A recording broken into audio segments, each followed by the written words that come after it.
Bien, pues buenas tardes. Les agradezco a todas y a todos que estén en esta aula virtual. Vi como que me congelé por un momento, pero ¿sí me ven bien? ¿Me escuchan? Sí, perfecto. Bueno, decía que les agradezco que estén de nueva cuenta, en esta aula virtual de la Escuela Judicial Electoral para seguir hablando del precedente.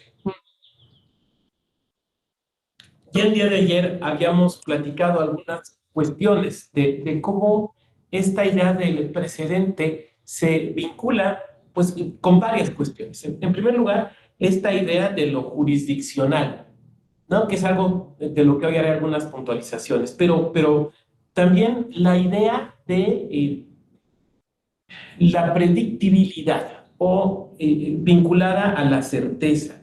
Desde luego, si hablamos en materia electoral, que creo que tenemos que hacerlo, pero hablando en materia electoral, me queda claro que la certeza no se puede reducir exclusivamente a predictibilidad, ¿no? De hecho, la certeza electoralmente hablando, en un primer momento, tiene que ver más bien con un mandato hacia el legislador en cuanto a que dote de facultades ciertas a los órganos electorales, pero también, por ejemplo, los partidos políticos, candidaturas independientes y demás. Pero desde luego que también hay un mandato de certeza hacia el órgano judicial. Ahí es donde incide esta idea de la predictibilidad. Cuando nosotros revisamos, por ejemplo, algunos foros que se han hecho aquí en la Escuela Judicial Electoral con la participación de dirigentes partidarios, uno observa, por ejemplo, publicados en la revista Voz y Voto, uno observa que comentan cuestiones como es que queremos que el actuar del tribunal sea predecible, ¿no? Que haya una línea muy clara interpretativa, ¿no? Eso es lo que uno escucha que dicen los dirigentes partidarios. A mí me parece que hay temas donde hay una línea interpretativa muy clara, ¿no? Si pensamos, por ejemplo, en violencia de género, si pensamos, por ejemplo, en paridad, si pensamos, por ejemplo, en derechos de grupos vulnerables, creo que hay líneas interpretativas muy claras. Otra cosa es que gusten, ¿no? Esa es otra pregunta, pero lo que estamos hablando aquí no es de gustos, sino de predictibilidad. Entonces decíamos, tiene que ver justamente con este sentido de la predictibilidad. Ahora, eh, el día bueno, pero otra cuestión que era muy importante. A ver, recordemos algo. Nuestro diplomado es en justicia electoral local, ¿no? O sea, no es un diplomado en justicia electoral federal, es en justicia electoral local. Eso quiere decir que necesariamente ustedes tienen que hacer un trabajo un breve, pequeño trabajo de investigación, de reflexión respecto de lo que sucede en sus entidades, ¿no? O sea, cómo sus tribunales crean o no crean tienen esta facultad de crear precedentes que se conviertan en obligatorios. Ahora bien, ahí vale la pena también hacer una puntualización que creo que es relevante. Hemos platicado con el precedente, es una creación pretoriana, o sea, es una creación jurisdiccional que se da, decíamos, en el ejercicio de eso, de una función materialmente jurisdiccional. Por ejemplo, sabemos que a veces hay acuerdos que tienen características, que tienen impacto importante, por ejemplo, respecto de, no sé, de la administración de los asuntos. Recuerdo alguno de sala superior acerca de cómo se debían conocer las impugnaciones en materia de fiscalización, ¿no? Eh, Distribuyendo competencia entre las salas regionales, pero eso, vamos, establece una forma de actuar, modula o modera un procedimiento, pero no establece un precedente, porque para que haya un precedente, insisto, tiene que haber el ejercicio de una facultad materialmente jurisdiccional. Ahora, el presidente tiene una característica que vale la pena pensar desde lo local, porque es muy fácil decirlo en lo federal, pero insisto, nuestro diplomado es desde lo local y tenemos que pensarlo así. Cuando nosotros pensamos en un precedente de la Suprema Corte o de los colegiados, de sala superior, por ejemplo, del Tribunal Electoral, pues nos queda muy claro, ¿no? un precedente a la Corte, pues lo tienen que aplicar todos los juzgados y tribunales, un precedente de los colegiados, bueno, pues los que se encuentren en el circuito correspondiente, en el caso de sala superior, bueno, pues las salas regionales y los tribunales locales, pero si ustedes se fijan, siempre hay un órgano judicial inferior obligado a atender ese criterio, ¿no? Entonces, ¿qué pasa con los tribunales electorales locales? Porque los tribunales electorales locales, en principio, son órganos de primera instancia. En principio, porque tendré que hacer algunas matizaciones, pero voy a hablar ahorita en lo general. Después voy a entrar a los matices. Eso quiere decir que las jurisprudencias o los precedentes obligatorios que crean los tribunales electorales locales, la pregunta es, ¿y a quién obligan? ¿Y a quién obligan? ¿No? Claro, la respuesta es, en primer lugar, obligan en este sentido vinculativo que tiene el precedente, obligan de manera inmediata y directa a los órganos electorales locales, a los OPLES, a los institutos, comisiones o consejos locales. ¿Por qué? Porque estos institutos, estos órganos electorales, realizan la instrucción de los asuntos, ¿no? Entonces, por ejemplo, cuando un tribunal local establece un precedente obligatorio en materia de, no sé, desechamiento in limine, pues ese precedente se convierte en obligatorio para el OPLE, ¿no? Entonces, sí hay, digamos, a pesar de que no hay un juez inferior como tal, o sea, porque, vamos, porque por debajo de los tribunales electorales locales, pues no hay así como juzgados electorales. Oye, pero en Tabasco yo me acuerdo que había juzgados de instrucción, sí, sí había, pero ya no hay. Entonces, no, ¿a quién obligan? A los OPLES. Alguien de aquí me levantaría la mano y me diría, "Oiga, doctor, pero bueno, en principio las jurisprudencias no obligan, en principio las jurisprudencias no obligan a los órganos administrativos. Y yo diría, habría que matizar. La Corte Interamericana te diría que se obliga. Nosotros probablemente desde lo mexicano, digamos, diríamos que no, pero aquí hay que recordar algo, que es una distinción que yo hacía el día de ayer. Tenemos que distinguir entre la naturaleza del órgano y la función que se realiza. Cuando un OPLE, por ejemplo, o cuando un partido, por ejemplo, realiza la instrucción de un juicio electoral, la etapa de instrucción, o sea, la recepción de la demanda, la notificación, la recepción, la elaboración del informe, todo esto, está realizando una función materialmente jurisdiccional. ¿Por qué? Porque ya estamos en un proceso. Oiga, pero no ha llegado al tribunal. ¿Y qué? Pero ya es un proceso. Ya es un proceso. A ver, perdón. Regresemos a las nociones básicas de derecho procesal, ¿no? ¿Cuándo nace el proceso? Cuando se ejercita el derecho de acción. ¿Cuándo se ejercita el derecho de acción? Cuando se reclama el ejercicio de la jurisdicción para la resolución de un asunto. Cuando se presenta la denuncia o la queja, por ejemplo, o cuando se presenta la demanda ante el OPLE o ante el partido, cuando es un asunto derivado de un tema interno, ahí ya hay, perdón, ya hay ejercicio de la jurisdicción. Claro, es un ejercicio, vamos a decirlo así, preparatorio, porque estamos en la etapa de instrucción.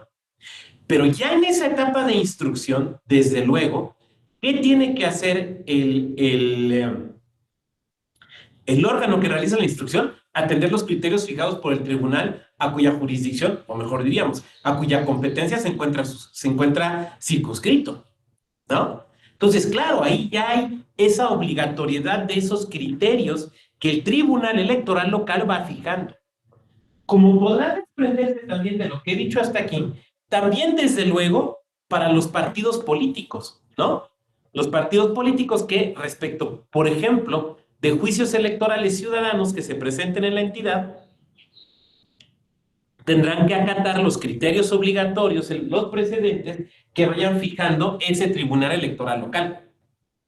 Oiga, pero también tienen que atender los criterios del Tribunal Electoral del Poder Judicial de la Federación. Sí, claro. Y los de la Corte, y los de la Corte Interamericana, desde luego. pero no puede, si existe un criterio local, si existe un precedente obligatorio local, no se lo puede brincar, tiene que atender a él, punto, se acabó. Entonces, claro, está esa obligatoriedad. Ahora, el tercer nivel de obligatoriedad de vinculación es, desde luego, creo yo, el más interesante, que es qué tanto obliga un precedente al mismo órgano que lo dictó, ¿no? Y claro, esta es una discusión que se podría dar respecto de la Corte o respecto del propio Tribunal Electoral del Poder Judicial de la Federación. Yo me acuerdo mucho cuando inició la actual integración de Sala Superior, que modificaron un criterio, casi que entrando, de lo primero que hicieron, porque había un criterio, una jurisprudencia que había establecido la inmediata anterior integración de Sala Superior, que decía que la Sala Regional Especializada solamente no tenía naturaleza jurisdiccional, sino administrativa. Criterio que a mí, de lo personal, decía, yo creo que no. O sea, si nos vamos a las reglas de la Autoridad General del Proceso, me parece que sí tiene naturaleza plenamente jurisdiccional. Bueno, llega esta actual integración y una de las primeras decisiones que toma es, nos apartamos de ese criterio. Ese ya no va a ser el criterio y ahora, por una nueva jurisprudencia, le reconocemos plena potestad jurisdiccional y no meramente administrativa a la sala regional especializada. Entonces, el criterio obliga al propio órgano. Es una espléndida pregunta de fondo, porque además es una pregunta que, pues, se hace también desde el pleno de los tribunales electorales locales. Aquí tendríamos una aplicación de aquel viejo principio general del derecho de que quien puede lo más, puede lo menos. Si el precedente es producto de una interpretación de la ley, entonces el precedente puede cambiar por varias razones. La primera y la más evidente para ustedes es porque cambia la ley, ¿no? Cambia la ley, entonces el precedente deja de tener sentido. Se modifica la ley, deja de tener sentido. Por ejemplo, imaginen si ustedes todos los criterios, las jurisprudencias, las tesis aisladas que se habían establecido por relación a lo que se conocía como el divorcio con causa, ¿no? ¿Se acuerdan que antes existía esto del divorcio con causa? Tenías que demostrar que te habían tratado mal, que habían abandonado el hogar, o que todas estas cosas que ahora ya no existen. Bueno, ¿qué pasa cuando el divorcio con causa desaparece? Y ahora simplemente tenemos el divorcio por voluntad de las partes y se acabó. Todas esas jurisprudencias, toneladas y toneladas de papel, pues, no sé, en el mejor de los casos servirán para mera referencia, no sé, histórica, pero ya no sirven, ¿no? ¿Por qué razón? Porque la figura jurídica desapareció. Yo no sé, por ejemplo, eso por una reforma legal. La otra puede ser por desuso. Por ejemplo, yo no sé, estoy asumiendo que ustedes son abogadas, abogados, si no es así, por favor me lo corrigen. Pero yo no sé, por ejemplo, si alguien ha visto en su práctica profesional una letra de cambio, ¿no? O sea, hemos visto pagarés y cheques, pero una letra de cambio, ¿se usarán todavía las letras de cambio? ¿Podré llegar a la papelería y denme un formato de letra de cambio? ¿Podré bajar de internet un formato de letra de cambio? Digo uno actual, o sea, sí, como no, mire, aquí está este de 1925, ¿no? Pues sí, o sea, también puedo encontrar uno de la época medieval, ¿no? Probablemente es una figura jurídica que por sí ya cayó en desuso, ¿no? Entonces, ¿qué pasa con todas las jurisprudencias o los criterios? Claro, dice Jonathan, ese era el siguiente ejemplo, el telegrama. Yo todavía siendo autoridad, director jurídico de un municipio, utilicé los telegramas para notificar, porque tenían una ventaja, el telegrama certificado. Como el correo certificado, tienen una ventaja. A ver, cuando ven a alguien que parece actuario o notificador, no le abren, no le abren. Pero todo el mundo le abrimos al del correo.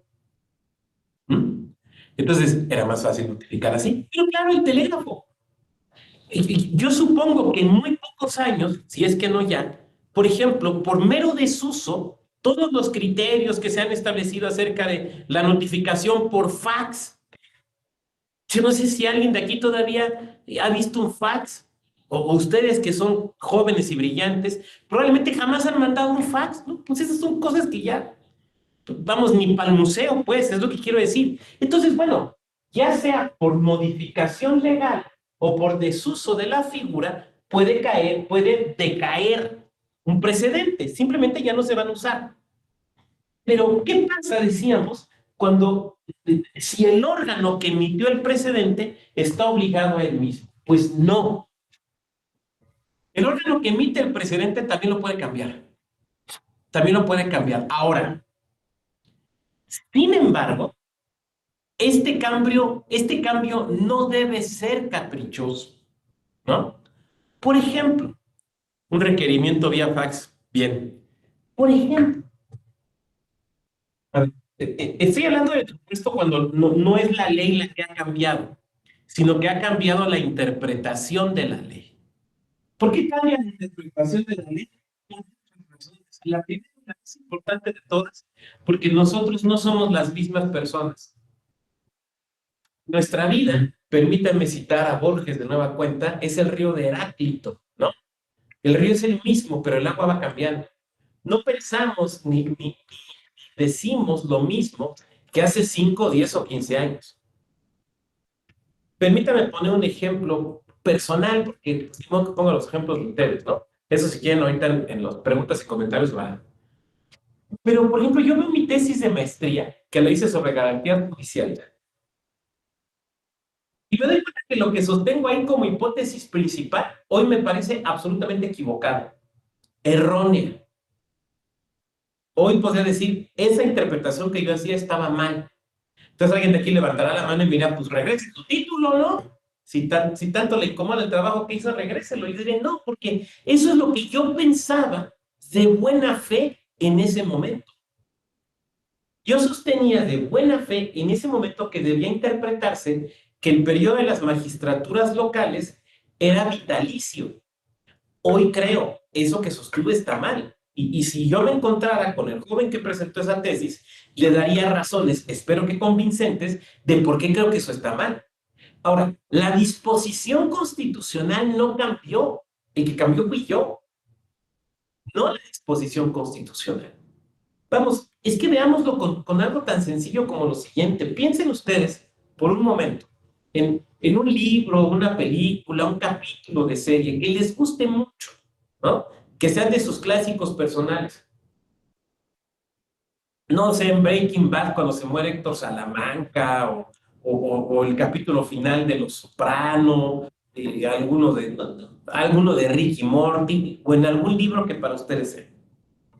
¿Les ha pasado que regresas a ese capítulo, a ese libro, a ese cuento, y le encuentras cosas distintas? Y le encuentras un significado radicalmente distinto del que tú habías visto en un primer momento. Y de repente te das cuenta de cosas que no habías percibido. A mí me pasó con Pedro Páramo, ¿no? Yo leí ya grande, defecto, absolutamente imputable a mí. Leí ya grande Pedro Páramo. Y la primera vez que lo leí, pensé que era como el último coletazo de la novela de la Revolución. Me encanta la novela de la Revolución. Pensé que era loco. La segunda vez que lo leo, pensé que era más bien como los desvaríos de alguien que ve cosas porque está agonizando. La tercera vez que la leí, o sea, mi segunda relectura, pensé que más bien era una alegoría de la relación padre e hijo. Ahora, hay una cosa clara. Entre cada una de estas lecturas que yo hice, no se levantó de la fría tumba Juan Rulfo, suponiendo que haya escrito, que haya sido vivo y no una mera aparición, no se levantó a reescribir su texto. El texto era el mismo. El que cambió fui yo. Porque de entre mi primera y mi segunda lectura, una enfermedad que me hace pasar por una grave temperatura, de esas que siente uno que se le mueven las cosas y ve uno cosas y demás. Mi experiencia cambió mi lectura del libro. Cuando lo leo por tercera vez, acababa yo de ser padre. Es mi experiencia la que modifica la lectura del texto. No es el texto el que cambia, es mi lectura del texto, ¿no? Eso pasa con el derecho. Desde luego eso pasa con el derecho. Nuestra lectura del derecho, entendido por, digamos, más sencillamente, nuestra lectura de la Constitución o de las leyes nunca es la misma. Simplemente ¿por qué? Porque han pasado los años, porque hemos estudiado otras cosas, hemos leído otras, hemos escuchado alegatos, hemos hablado con las partes, hemos visto discusiones públicas, hemos leído, hemos escribido, hemos dado clases, hemos escrito, hemos dado clases. Claro, desde luego, vamos cambiando, no pensamos lo mismo. Usted está diciendo entonces que mudamos todo el tiempo. No, bueno, a ver, probablemente los principios sean iguales. Probablemente sí haya cosas que sigamos pensando igual, pero en cuántas, y se los digo para que lo reflexionen, no hemos cambiado.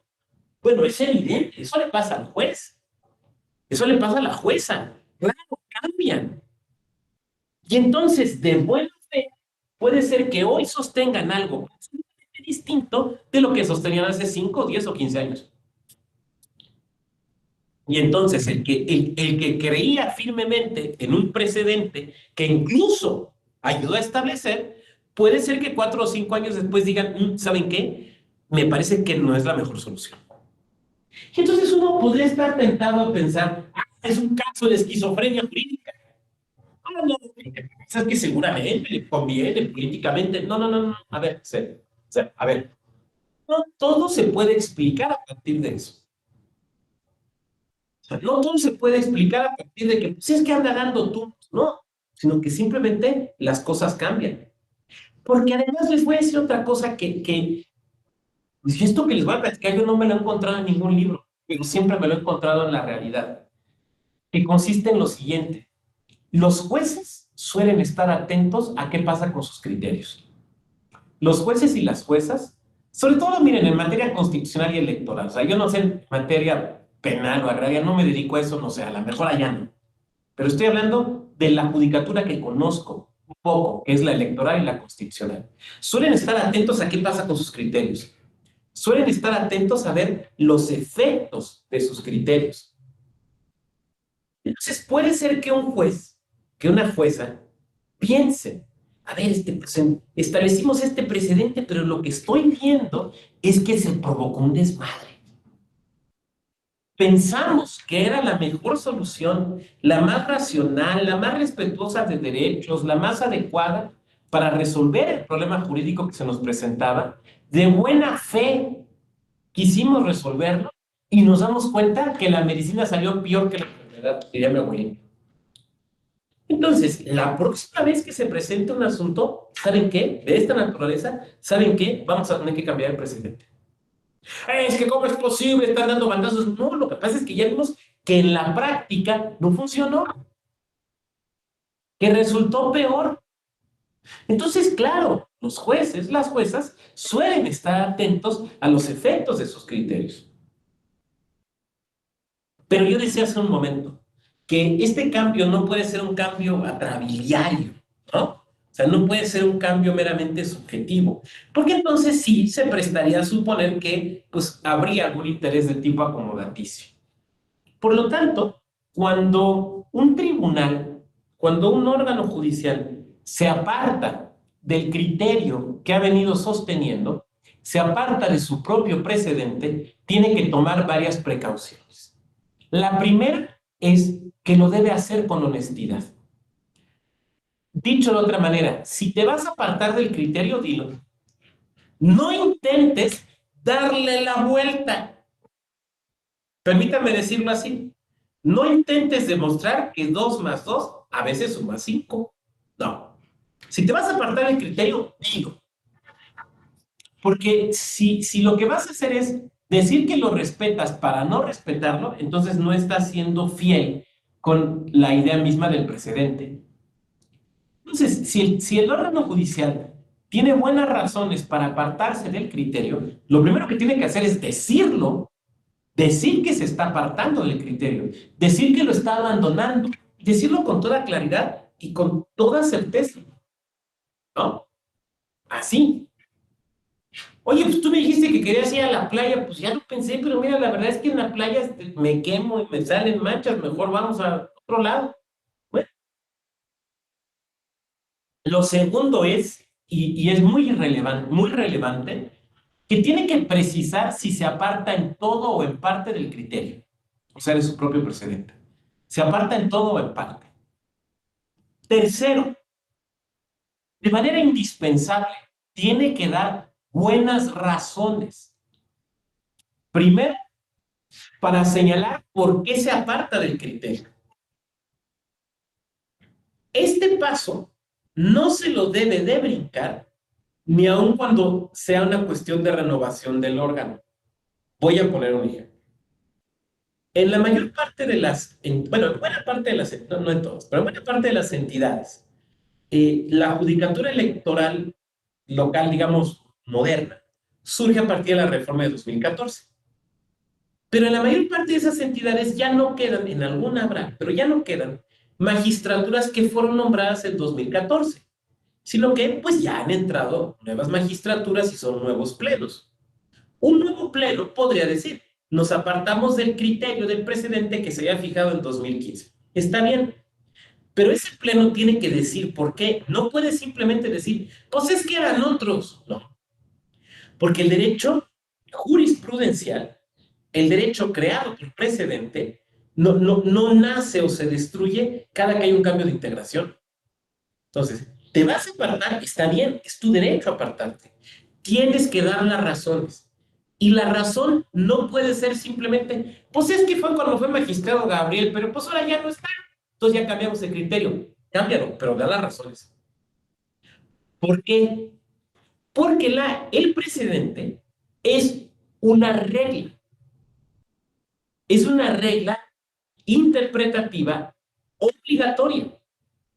Y en abono a ese principio de certeza, los justiciables que concurren a tu tribunal saben que lo tienen que cumplir y asumen, porque así debe asumirse, que es un criterio objetivo, sustentado en razones. Probablemente no las puedan cuestionar, pero sustentado en razones. De manera que tú no puedes, por cuestiones o por razones meramente subjetivas, como es el cambio de la integración del pleno, meramente subjetivas decir, eso ya no vale. Porque sería el equivalente a decir que ahora que empezamos, que estamos en una nueva etapa del seminario judicial de la Federación, que se dijera, no, pues todo lo de la quinta, sexta, séptima, octava, novena época, ya eso no vale. No, espérame, no. ¿Sí me van siguiendo? Se tienen que dar buenas razones. Estoy intentando utilizar el concepto de razones reforzadas, de por qué hay un apartamiento respecto del criterio anterior. También se tienen que dar muy buenas razones de por qué la solución que se propone ahora, o sea, el nuevo precedente, es mejor respecto del precedente que se está abandonando. Esas buenas razones no deben ser, no pueden ser meramente subjetivas, ¿no? Tienen que ser eso, tienen que ser buenas razones que demuestren el por qué el criterio anterior pues era injusto, inadecuado, afectaba derechos y por qué el nuevo criterio que se está proponiendo, el nuevo precedente, resulta, no sé, por ejemplo, más protector de derechos fundamentales o de derechos humanos. Pero esto no se puede asumir, ¿no? Se tiene que decir, se tiene que decir. Por lo mismo, una sentencia en la cual un tribunal se aparta del precedente suele ser una sentencia larga, porque tiene que dar todas estas explicaciones que no se requieren cuando aplicas el precedente. O sea, cuando aplicas el precedente, tú tienes que dar una serie de razones, que ahorita voy a platicar cuáles, pero no tienes que justificar todo esto que estoy diciendo, porque eso ya está en el propio precedente, ¿no? Sino que lo tienes que hacer cuando te apartas de. Siempre es, digamos, un poco excepcional que los tribunales se aparten de sus propios precedentes, porque los precedentes es la forma de creación del derecho propia de los tribunales, ¿no? Como no tienen la potestad legislativa, ¿cómo crean derecho? Pues por medio del precedente. Y normalmente un tribunal se siente, se percibe a sí mismo, por decirlo de alguna manera, obligado a seguir sus propios precedentes. Además, porque la retórica judicial siempre, a ver, esto que voy a decir lo digo con absoluto respeto, pero la retórica judicial nunca es revolucionaria, ¿no? El discurso político puede recurrir a una retórica revolucionaria. ¿Eso saben en quién es muy evidente? Por ejemplo, en Emiliano Zapata. Ahora que estamos conmemorando, me parece que el natalicio de Zapata el día de hoy, justamente lo recordaba, ¿no? Si tú lees el plan de Ayala o los decretos gubernativos de Zapata, es un lenguaje absolutamente revolucionario, de rompimiento con el orden jurídico anterior. Si tú lees, por ejemplo, los decretos del gobierno bolchevique de 1918 en Rusia, exactamente es igual. Es un lenguaje, es una retórica revolucionaria de rompimiento con materia. Los tribunales no funcionan así, ningún tribunal funciona así. Los tribunales funcionan por medio de una retórica de la continuidad, ¿no? El discurso judicial es un discurso de continuidad, ¿no? Es un discurso donde hasta cuando te van a decir algo novedoso, intentan decirte que ya se dijo antes, o intentan demostrarte que ya hay ciertos precedentes que deberían hacerte suponer que vas a resolver como vas a resolver. Por ejemplo, si uno lee los amparos Oaxaca, que tienen que ver con el reconocimiento al matrimonio entre personas del mismo sexo, que son, digamos, los primeros asuntos donde la Corte dice eso, uno no ve un lenguaje revolucionario en esos amparos. Uno lo que ve es cómo la Corte dice, bueno, esto de la libre configuración de la personalidad, ya lo dijo el tribunal alemán, ya lo dijo este otro tribunal, se desprende de este autor, se puede interpretar alguna situación de esta sentencia, o sea, una idea de continuidad, nunca de rompimiento. Solo un tribunal, solo puede hablar el lenguaje revolucionario cuando es un tribunal revolucionario. Caso en el que no estamos. O sea, es el caso de Zapata, es el caso de los tribunales bolcheviques, es el caso de los tribunales franceses posterior a la Revolución Francesa, ¿no? Pero incluso los tribunales americanos después de la independencia no hablaban un lenguaje revolucionario, para nada, hablaban un lenguaje de continuidad, ¿no? Bueno, hace poco estaba leyendo una sentencia muy mala. Me van a decir, ¿por qué? ¿Por qué lees sentencias malas? Porque de lo malo también aprendemos. Muy mala de un tribunal, del Tribunal Pluricultural Constitucional de Bolivia. Pero algo que era interesante al leer esa sentencia es que para sustentar lo que iban a decir, se basaban en sentencias del extinto Tribunal Constitucional Boliviano. O sea, viene una reforma, viene una nueva constitución en Bolivia, extinguen el Tribunal Constitucional y crean el Tribunal Pluricultural Constitucional, que fue su sucesor, ¿no? Bueno, este Tribunal Pluricultural de Bolivia, el nuevo, para sustentar una sentencia donde iba a decir algo novedoso, se sustenta en citas directas, en transcripciones larguísimas de sentencias de su ancestro, del Tribunal Constitucional. Permítame poner un ejemplo respecto a lo local, si me permiten decirlo así. Suponga que el Tribunal Electoral de Quintana Roo, para fundamentar una sentencia, se base en una resolución o en un par de resoluciones dictadas hace 10 años por la entonces Sala Electoral del Tribunal Superior de Justicia de Quintana Roo, que era el ancestro inmediato del Tribunal Electoral. Entonces, claro, siempre los tribunales hablan un discurso de la continuidad, incluso hasta cuando hay rompimiento. De hecho, normalmente cuando un tribunal va a decir algo muy novedoso, es cuando se nota el mayor esfuerzo por tratar de demostrar que no es tan nuevo. Ya sea, y estas no son ideas mías, son ideas de Paul Kahn en ese espléndido libro que se llama Construir la jurisprudencia, se llama Construir el canon, el arte de la jurisprudencia, un espléndido libro de Paul Kahn. Claro, hacen es por demostrar ese esfuerzo de continuidad.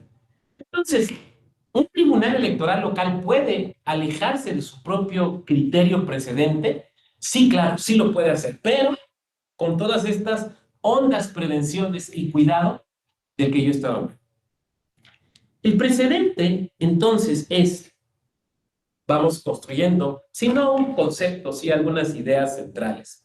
Es una regla prescriptiva. Es una regla. Decir que es una regla jurídica, esto me parecería obvio, ¿no?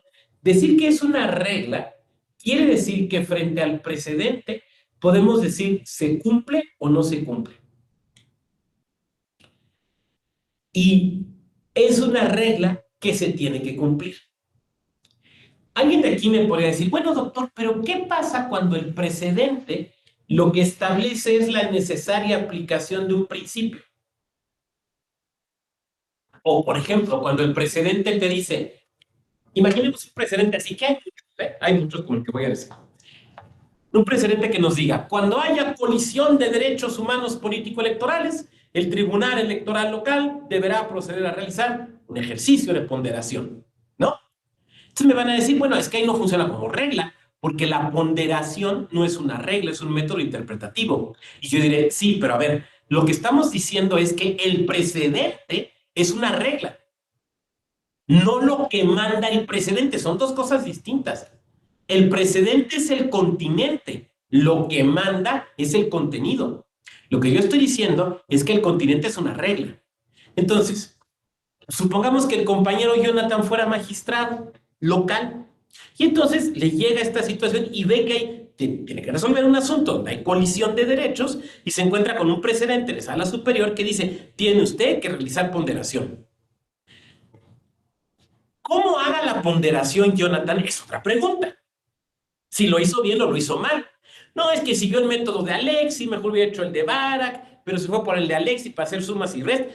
No importa, ¿no? O bueno, o sea, no importa para efectos de esta clase, ¿no? Pero lo que tiene que hacer es ponderación, porque lo que le manda el precedente es a ponderar. Entonces, ¿cómo sabemos que Jonathan siguió o no siguió la regla? Pues viendo si ponderó.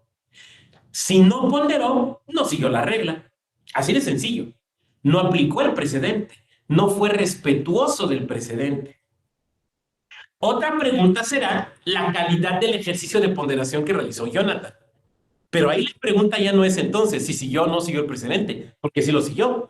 Ahí más bien la pregunta es qué tan bien o qué tan mal sabe hacer ponderación Jonathan. Pero se fijan que esa es otra pregunta. Entonces, el precedente por sí mismo es una regla. Y es una regla que el inferior tiene que atender. Es una regla que el inferior.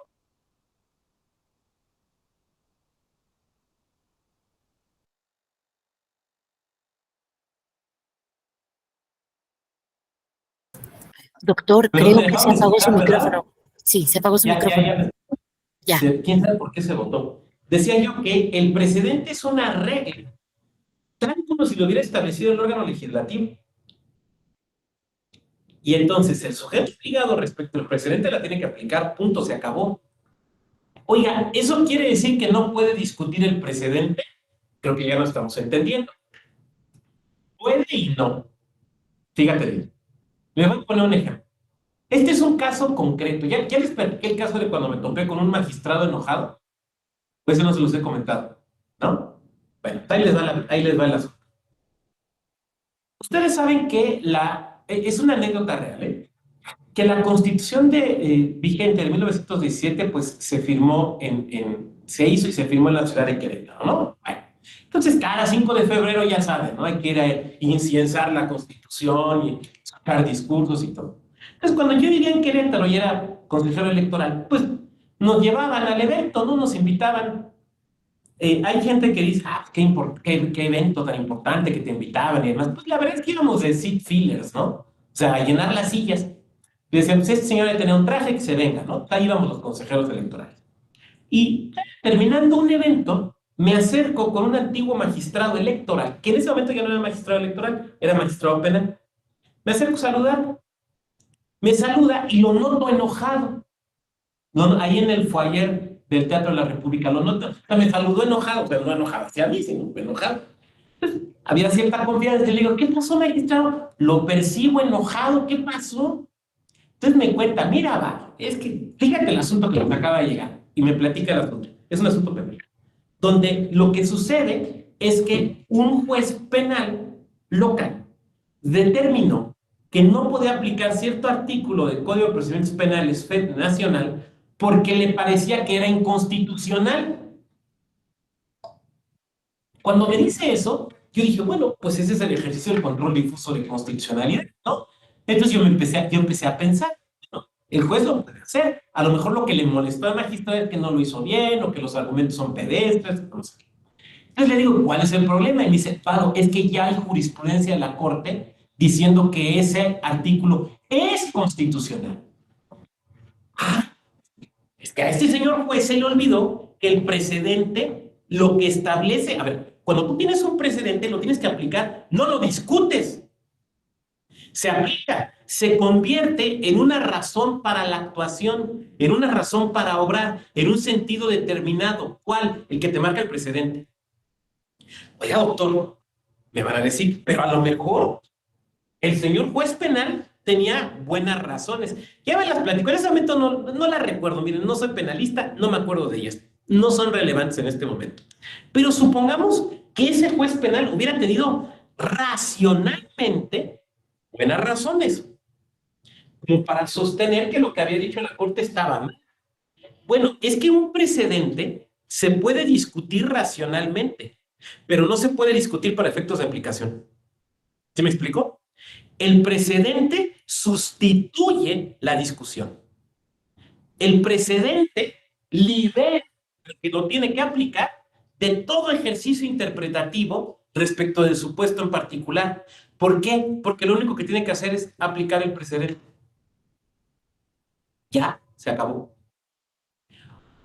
Si no le gusta, si no le parece, si lo estima equivocado, pues que haga un artículo, que haga un libro.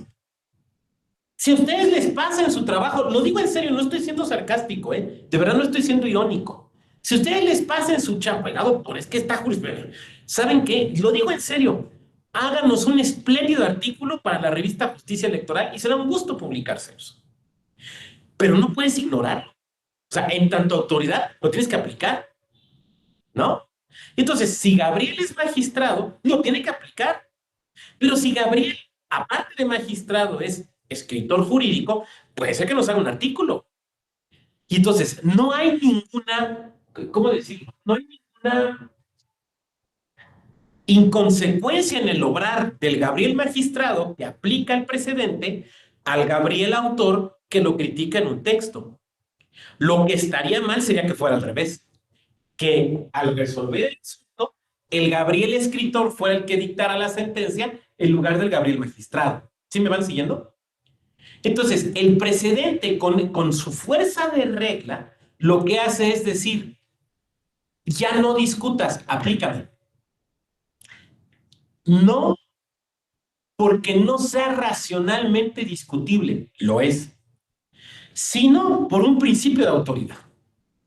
Por un principio de autoridad.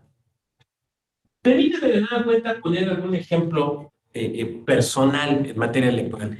Yo sé que luego ha habido quien se queja porque dice, pues es que el doctor Rado platica cosas personales. Pues sí, pero cosas que tienen que ver con esto. O sea, tampoco les digo de dónde es el café que me estoy tomando. Es de Veracruz, pero tampoco se lo estoy platicando. Bueno, el ejemplo es el siguiente. Yo, Octavio Bau, yo no soy garantista. Mi postura epistemológica no es garantista. Yo me considero a mí mismo como un positivista hartiano. Así es como yo me considero. Pero cuando yo fui autoridad electoral, yo tenía que obrar en sentido garantista. ¿Por qué? Porque es el mandato constitucional y porque son los criterios de la Corte Interamericana. ¿Por qué? Porque tenía que hacerlo así. Pero a la vez, o sea, yo tenía que votar un asunto en el pleno del Consejo, pues lo votaba con esos criterios y después me iba a una clase y destrozaba el garantismo. Ay, es que usted está siendo incoherente. No, es que juega uno papeles distintos, juega unos roles distintos. Entonces, yo puedo llegar perfectamente a una clase y decir, este precedente está mal por A, por B, por C, por D, pero usted lo acaba de aplicar, claro, porque es obligatorio, es una regla. Y ojo, en esto no nos confundamos, ¿eh? Hay control difuso de constitucionalidad y convencionalidad, sí, de las leyes, no de los precedentes. No se hagan bolas, dijo el clásico. Cuando tú como magistrada, magistrado, como secretario de estudio y cuenta, proyectista, estás elaborando un asunto, puedes proponer o puedes hacer control difuso de constitucionalidad o de convencionalidad. Claro que lo puedes hacer de la ley, pero no lo puedes hacer del precedente. O sea, sí, no nos podemos poner creativos. O sea, el compañero Raúl no puede, por ejemplo, suponiendo que sea magistrado hasta algún día, no puede en pleno decir, y vamos a hacer control de constitucionalidad de esta jurisprudencia de la Corte, porque a mí me parece que, espérate, papá, ¿por qué? Y entonces a lo mejor Raúl me diría, oiga, doctor, pero si puedo hacer incluso control de convencionalidad de la Constitución, pregúntenle a los jueces penales en materia de prisión preventiva oficiosa. ¿Cómo no voy a hacer, no voy a poder hacer control de constitucionalidad de las jurisprudencias y de los precedentes? Pues no lo puedes hacer. ¿Se fijan? En ese sentido, el precedente, fíjense lo que voy a decir y me hago responsable de mi comentario.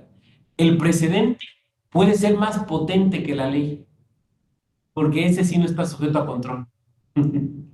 Lo cual es, vamos, si lo pensamos, es muy fuerte lo que acabo de decir, pero es que así funciona. Pero es que así funciona. Bueno, seguimos. Bueno, ya hemos dicho, ¿no? Que el precedente tiene un origen jurisdiccional. En un tercer lugar, que es producto de la interpretación. Miren, hay muchos métodos interpretativos, ¿no? Y nuestra clase no es de interpretación. No voy a clavarme, a pesar de que a mí me gustaría mucho clavarme por ahí, pero hay muchos métodos interpretativos. Lo primero que tendríamos que preguntarnos es, ¿para qué? O sea, las preguntas epistemológicas, ¿no? ¿Qué es la interpretación y para qué sirve? Pero yo sumaría una pregunta más. ¿Quién hace la interpretación? ¿No? Y el precedente es producto de una interpretación peculiar, que es la interpretación judicial, en sede jurisdiccional. Esta interpretación tiene varias, la interpretación jurisdiccional siempre tiene varias características que la hacen peculiar. La primera de ellas es que, salvo cuando hablamos de controversias constitucionales contra leyes o acciones de inconstitucionalidad, es que parten de casos particulares, muy concretos. El juez o la jueza, no, al hacer este tipo de interpretación, jamás tiene una absoluta pluralidad de casos, tiene un caso particular y concreto, que en buena medida está circunscrito por la actividad probatoria e interpretativa de las partes. Ya sé, ya sé, el día de hoy hablamos de los jueces y juezas, directores del proceso, de las potestades inquisitivas, incluso en materia electoral, lo sé, pero las partes siguen jugando un rol fundamental, simplemente porque las partes te siguen acercando los asuntos. O sea, por más protectores, inquisitivos que querramos ser, seguimos dependiendo del ejercicio de la acción. O sea, tan sencillo como eso, ¿no? Entonces, de alguna manera, siempre la actividad de las partes limita la interpretación del juzgador. Segunda, porque siempre es una interpretación práctica. Práctica.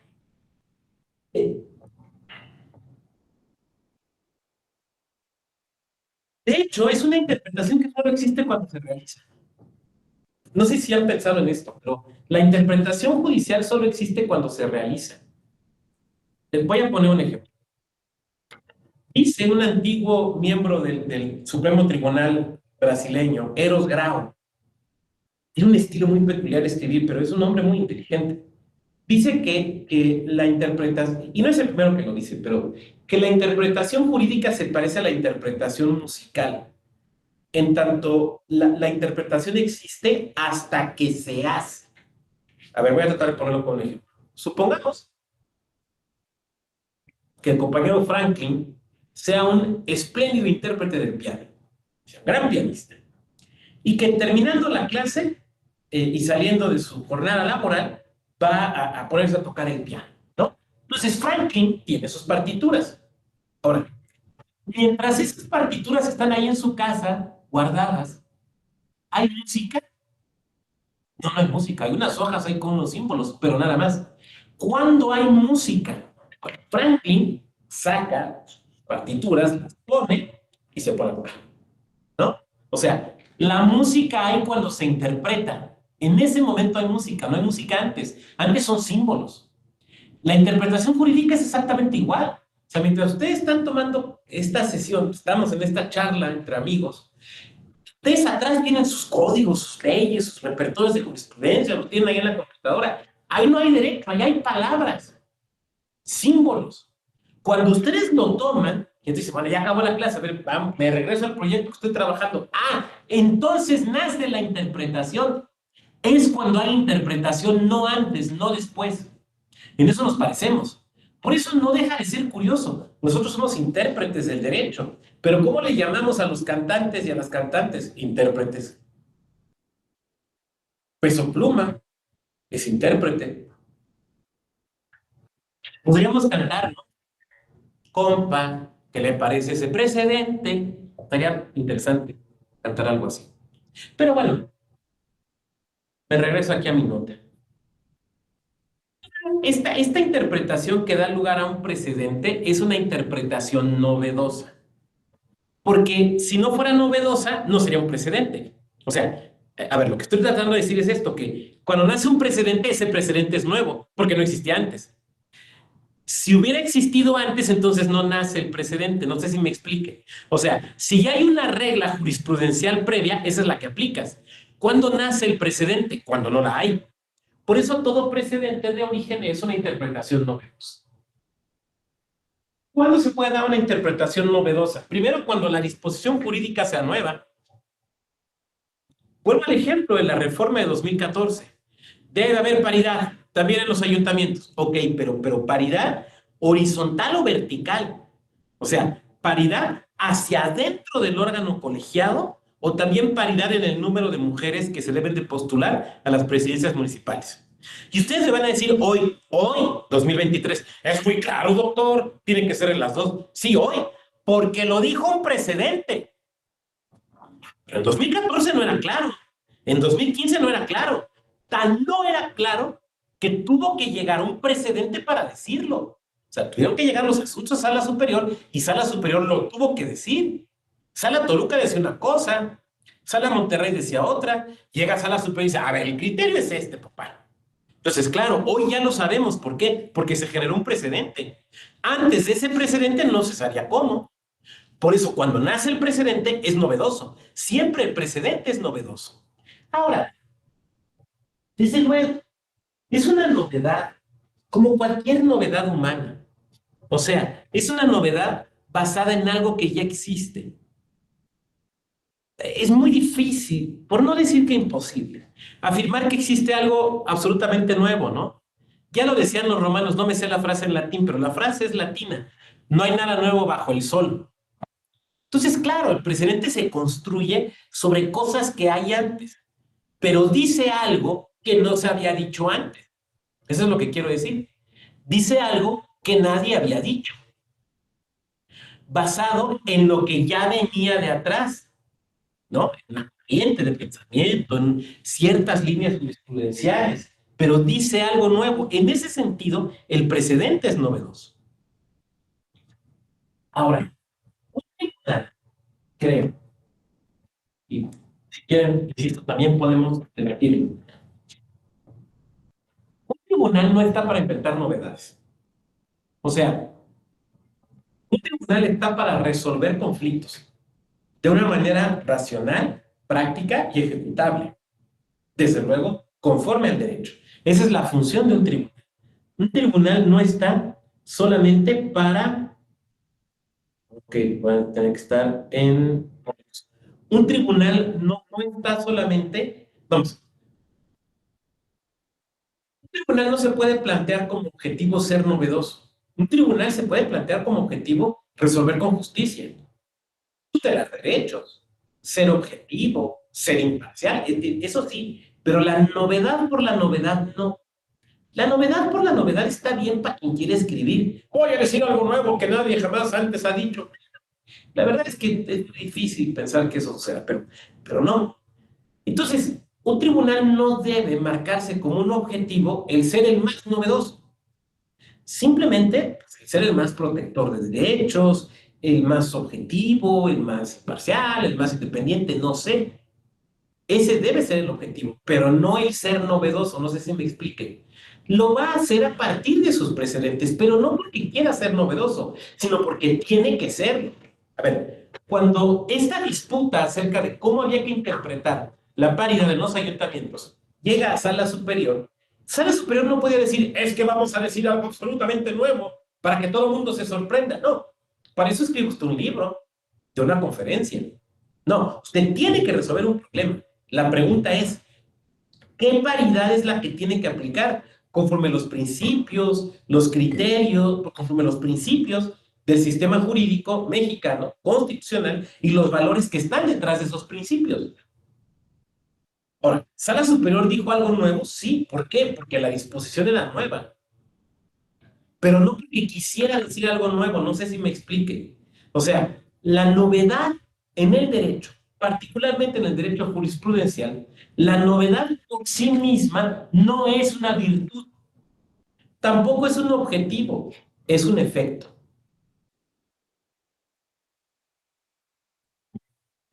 Yo hace mucho aprendí, me di cuenta que yo no me podía dedicar al derecho pensando que yo iba a decir algo absolutamente nuevo. Porque no soy un genio, no soy Kelsen, ni Hart, ni Dworkin, ¿no? Ninguno de esos grandes nombres. Pero dije, lo que tal vez sí pueda lograr es decir algunas cosas que probablemente no sean nuevas, pero decirlas de manera que se entiendan. Porque creo que esa es la función esencial de un docente, ¿no? Tratar de explicar cosas de manera que sean entendibles y ayudarle al estudiante a que aprendan cosas por su lado. Yo creo profundamente lo que decía don Jorge Borges, el papá de Jorge Luis. Decía, yo no te puedo enseñar, nadie puede enseñar a nadie. Lo que podemos hacer es mostrar de una forma que sea más o menos entendible. Un tribunal hace algo en ese sentido relativamente similar. Si dice algo nuevo, es porque lo tiene que decir, no porque lo quiera decir. Son dos cosas absolutamente distintas. Por lo tanto, un criterio, un precedente, no es virtuoso por novedoso, ¿no? O sea, la novedad no es la virtud. La virtud no se encuentra en la novedad, la virtud se encuentra en la manera en la que resuelve el problema que se ha planteado. Ahí es donde se encuentra la virtud. Desde luego, precedente es vinculante. Y ya lo hemos explicado aquí, ¿no? ¿A quién vincula el precedente? No voy a reiterar.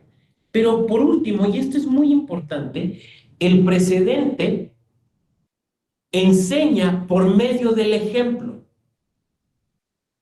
¿no? No sé si se habían puesto a pensar en esto.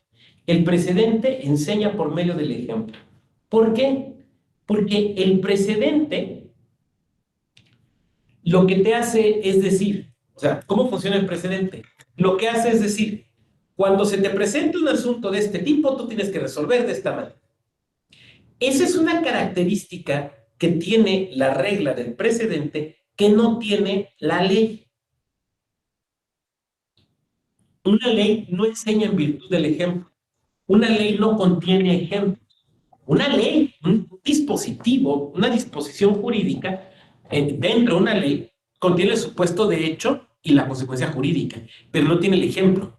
En cambio, un precedente judicial siempre tiene el ejemplo, ¿no? O sea, cuando tú lees una jurisprudencia, te digas que siempre hay un apartado de hechos, siempre. ¿Por qué? Porque a diferencia de la ley, que es una creación que se piensa general, la jurisprudencia se piensa, se construye el precedente a partir del caso específico y concreto.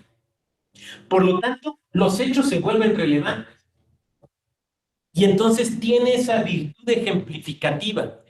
Esto es sumamente importante tanto para la elaboración del precedente como para su selección y aplicación.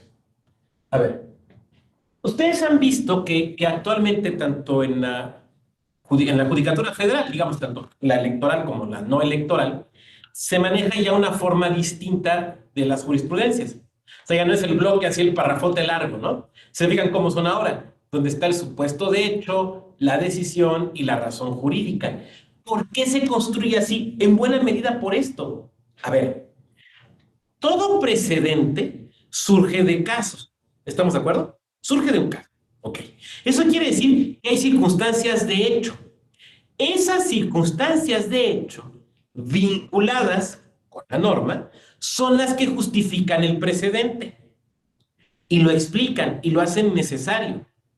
Por lo tanto, la virtud ejemplificativa del precedente servirá solamente para aquellos casos donde los hechos sean similares. No sé si me explique. En este modelo nuevo, pero que en sus estados puede ser distintos, a lo mejor en sus estados siguen manejando el modelo previo, y yo no vengo aquí para defender o criticar modelos, a lo mejor siguen manejando el modelo previo, pero en todo caso, siempre el hecho, el supuesto fáctico, se vuelve sumamente relevante. A ver, déjenme ponerlo con un ejemplo penal. ¿Se acuerdan el caso de los porquis de Costa de Oro? De hace unos 4 o 5 años, de los porquis de Costa de Oro, que fueron unos muchachos procesados penalmente por pues, abusos contra una compañera, ¿no? Y que en un primer momento el juez de distrito les había dejado libres. ¿Qué fue lo que pasó? Bueno, que el juez de distrito, a ver, voy a narrar una parte de los hechos, la que es relevante para esto, porque tampoco es una clase de interpretación penal, ¿no? Bueno, salen de algún lugar, se van a subir en un vehículo, van a ir apretados en el vehículo, a la joven la sientan en medio, se arranca el vehículo y los jóvenes que van sentados a los lados pues empiezan a realizar una serie de tocamientos inadecuados, ¿no? Bueno, ok. Esa es parte del abuso, hay otra parte más, pero bueno, me voy a concentrar en esta porque es la que quiero ejemplificar. Cuando el juez de distrito conoce el asunto, decreta el auto de libertad porque aplica una jurisprudencia que dice que en el transporte público pueden darse tocamientos indeseados. Básicamente eso es lo que dice. Y no provocados. Básicamente eso es lo que dice esa jurisprudencia. Ahora, vamos a hablar solamente de los supuestos de hecho. ¿Es lo mismo el transporte público que un coche particular? ¿Que un vehículo particular? Vamos a analizar. ¿Ambos son medios de transporte? Sí. O sea, el metro es un medio de transporte, el camión es un medio de transporte, el metrobús es un medio de transporte, las combis son un medio de transporte. Bueno, ok. ¿Qué otras características? ¿Cuál será la diferencia que encontraríamos entre un transporte público y uno privado? Bueno, pues que el transporte público presta un servicio público, el privado no. Y que en el transporte público, sobre todo en ciertas horas y en ciertos lugares, uno va así, ¿no? A ver, toma el metro Hidalgo o el metro La Raza, o bájate en el Pantitlán a las 6 de la tarde, ¿no? En un viernes. Aquellas donde pierdes los zapatos y terminas con el brazo metido en la chamarra del de junto, ¿no? Bueno, se puede aplicar el supuesto de hecho de la jurisprudencia que tiene que ver con un transporte público saturado. ¿Se puede aplicar a un vehículo particular? Evidentemente no. El error está en la apreciación del supuesto de hecho. Esto es un llamado a la atención, porque cuando nosotros, si trabajamos en un área de elaboración de precedentes o de jurisprudencia, una cosa muy importante es que tienes que definir con precisión el supuesto de hecho, ¿no? Porque es el supuesto de hecho el que va a establecer, en buena medida, la amplitud de la aplicación de ese precedente. Si tú no lo estableces bien o con claridad, entonces no se va a poder aplicar bien el precedente. No, no por incapacidad de los sujetos que quieran aplicarlo, sino por la incapacidad de quien lo redactó, porque no precisó correctamente los supuestos de hecho. Ahora, si tú vas a aplicar el precedente, Por ejemplo, si lo vas a invocar en una demanda o en una sentencia, tienes que verificar el supuesto de hecho para ver si hay similitud con el que tú estás juzgando. Permítame poner un ejemplo muy sencillo. Pensemos en un caso de candidaturas independientes, negativa del registro de candidaturas independientes. Estás armando tu proyecto de resolución, vas a confirmar la negativa, muy bien. Entonces, para que vaya así robusta, pues te pones a buscar jurisprudencia de candidaturas independientes, negación del registro, negativa del registro, ¿no? Y encuentras 4 o 5, agarras y las pegas, porque pues, candidaturas independientes, ¿no? Pero resulta que tu candidato independiente, bueno, tu aspirante, se autoadscribe como indígena. Y en todas las jurisprudencias que copiaste y pegaste, ni siquiera estoy diciendo analizaste, dije copiaste y pegaste, en ninguna el supuesto de hecho era un candidato indígena. Ay, doctor, pero es que se entiende. Bueno, doctor, pero es candidato independiente, es lo mismo, no, ni madres, no es lo mismo. Tienes que verificar si el hecho es aplicable, si el hecho hay similitud o no, porque puede ser que no la haya. Oiga, doctor, pero entonces, ¿eso implica que me tengo que clavar en los hechos del asunto? Sí, claro. Eso puede provocar, ¿cuántas veces provoca que está la jurisprudencia? A ver, es que, ¿por qué creen ustedes que en la página de jurisprudencia del tribunal está la jurisprudencia y le puedes picar para meterte a las sentencias? Justamente para que verifiques esto. O sea, entre otras razones, para que verifiques esto. Para que verifiques los hechos. A ver, realmente sucedió, o sea, son hechos similares, el supuesto fáctico es similar a aquel que yo estoy invocando aquí o respecto al cual tengo que resolver. Yo creo, esta es una impresión personal, puedo estar equivocado, que el mayor problema en la aplicación de los precedentes tiene que ver con esto. Que en muchas ocasiones lo que hacemos, seguramente nadie de ustedes, lo pongo como un ejemplo, digamos lo que hacemos en el foro, ¿no? Es copy-paste, búscate todas las negativas del registro de candidaturas independientes y las pegas, órale. Yo les puedo decir que a mí me ha tocado votar asuntos, a mí, o sea, esto nadie me lo ha platicado, me tocó votar asuntos donde aplicábamos justamente una jurisprudencia invocada por aquel al que estábamos condenando. ¿Por qué? Porque hicieron copy-paste y ni cuenta se dio que solito se estaba poniendo en suerte con la jurisprudencia que estaba invocando. ¿Por qué? Porque muchas veces es la típica labor que le dejamos al pasante. ¡Ay, copy y pega! O lo dejamos al final y ¡ay, la que ¡ay, ponlas! Como si pudiéramos ganar un asunto simplemente por la acumulación de criterios. Y desde luego no es así. ¿Cuántas veces también tiene uno que, insisto, meterse a estudiar a profundidad los asuntos de los cuales derivan los criterios para verificar si los hechos son los mismos? Lo cual nos lleva, por ejemplo, a la necesaria construcción de un argumento analógico, o al menos de un análisis analógico, como lo que hicimos hace un momento de manera muy breve y muy básica, para establecer si lo que es aplicable a estar apachurrado en un vehículo de transporte público es igual a un transporte privado. Bueno, yo quisiera dejar hasta aquí mi peroración del día de hoy. Tengo que decir que a mí me parece racional, adecuado, bueno, vamos a decirlo así, o más práctico, diría yo, el sistema actual de precedentes que se está llevando en la Judicatura Federal. Y no lo digo porque trabaje aquí, lo digo porque me parece que es más sencillo de usar, ¿no? O sea, creo que es más útil. Probablemente por cambios, o sea, a lo mejor el sistema anterior hace 50 años se consideraba el mejor y no es que ahora sea malo, es que cambiamos. Y me parece que el sistema actual es un sistema moderno, que la modernidad o la novedad no es su virtud, sino que es más fácil de usar, a mí me lo parece. Pero también sé que en las entidades no todos lo siguen, por diversas razones que no me corresponde a mí exponer o discutir. En todo caso, es una cuestión donde pues, ustedes más bien tendrían más que decir y que opinar e incluso más que proponer. Pues si me lo permiten, yo quisiera dejar hasta aquí esta parte de peroración y que pasáramos a los comentarios y reflexiones que ustedes quieran hacer mientras vamos viendo los comentarios en el chat. Nunca, no sé a qué se refería ahí.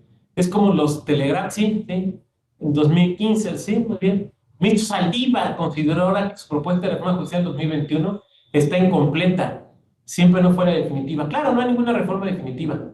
Además, y ya voy a hablar aquí desde la experiencia, desde la experiencia. Cuando trabajas en un colegiado que tiene la facultad de presentar una iniciativa, híjole, jamás va a ser la que tú quieres. Porque no puedes imponer, ¿no? Trabajas con los demás. Se vota y se acabó. A mí me tocó participar, bueno, me ha tocado participar en muchas propuestas de reforma, pero digamos así, digamos, haciendo cabeza, digamos, en dos.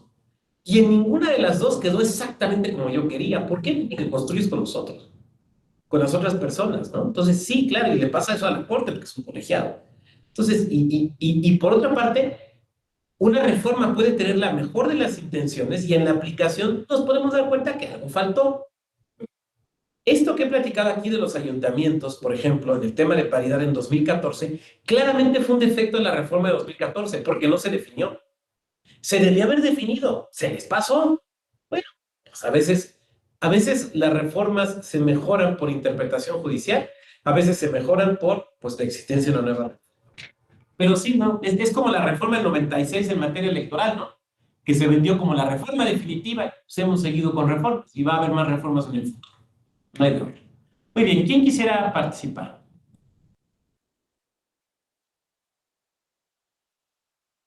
¿Quién quiere hablar?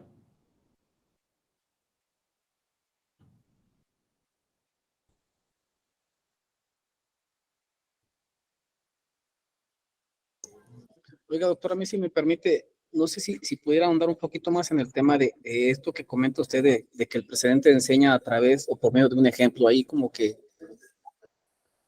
traigo ahí inquietudes sobre esa parte que refiere usted, por favor.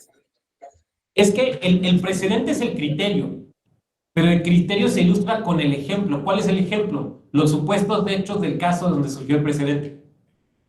A eso me refiero que enseña con el ejemplo. Entonces, por eso, cuando tú lo vas a aplicar, tienes que verificar que hay una identidad entre el ejemplo del precedente, o sea, supuesto de hecho, y el caso que tú vas a resolver. Esa es la idea, Frank. Y ahora, Gracias, doctor. con gusto, esto es muy interesante porque eso te puede provocar que en la práctica te des cuenta que hay asuntos donde de verdad no hay precedentes. Y a lo mejor podrás aplicar alguno analógicamente, pero no de forma inmediata. Entonces tendrás que construir el argumento analógico. ¿Sí? Muchas gracias, Franklin. ¿Quién más? Hola, doctor. Ahora sí que un favor. Habló de dos sistemas de aplicación de precedentes. Dio dos nombres. La verdad es que nunca los había escuchado. ¿Nos podría explicar un poco de qué se trata cada uno de los sistemas? ¿Cuál ha Más sido el bien federal y el ponderación, anterior, el actual? perdón, de ponderación, perdón. Fue Ah, de ya. ponderación, sí, Sí, sí, no sí, de sí, precedentes, sí. de ponderación, perdón. Bueno, es que hay digamos que hay dos, ¿no? Dos modelos clásicos que han tenido buen efecto, buen impacto, ¿no? Se usan. Uno es el de Robert Alexi, que te pone a hacer fórmulas, y otro es el de Aaron Barak, este juez de la Corte Constitucional israelí, que escribió un libro que se llama Proporcionalidad, publicado por Palestra en Perú, que es, digamos, el que se usa en el Poder Judicial Federal, es el método que se usa, el de Barak.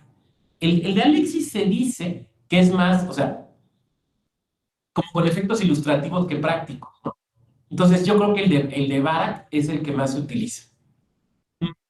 Hay un ejemplo de esto. La sentencia, bueno, hay muchos, pero yo voy a citar aquí uno.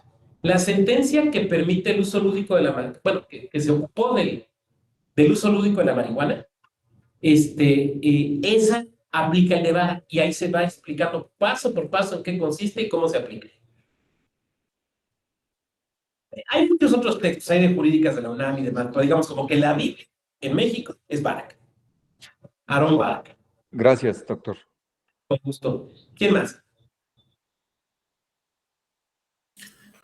Doctor, hay una Una cuestión que a mí en ocasiones me parece interesante cuando algunos de los, bueno, sí, algunos de los magistrados en algún asunto exponen se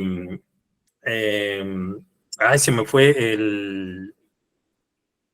y ahorita estoy aquí con una sentencia, cuando votan en contra y emiten ¿cómo se ¿Voto llama? particular? Un voto particular, exactamente. Luego me parece que en ocasiones los votos particulares resultan más interesantes que las sentencias, ¿no?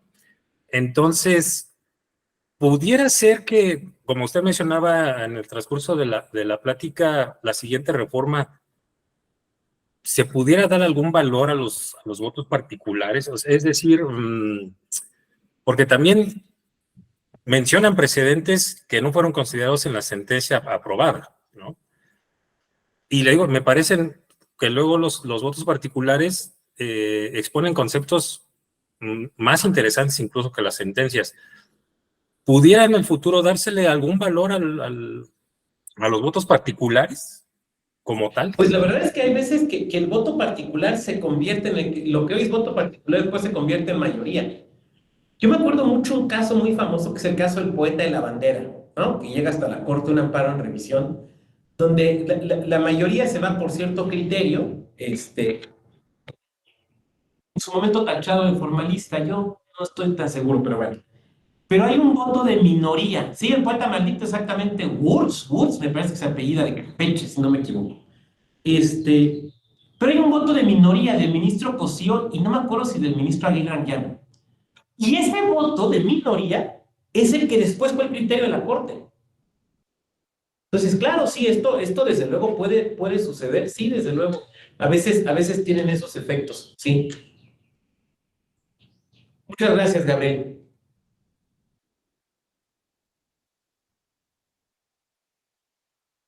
Pues si no hubiera alguna otra reflexión o comentario, lo dejaríamos hasta aquí. Yo les deseo que concluyan muy exitosamente su diplomado. No sé si nos volvamos a topar en alguna sesión. Si no es así, pues que concluyan muy exitosamente. Y si es así, pues nos volveremos a saludar, ya sea en o en alguna otra actividad académica de la Escuela Judicial Electoral.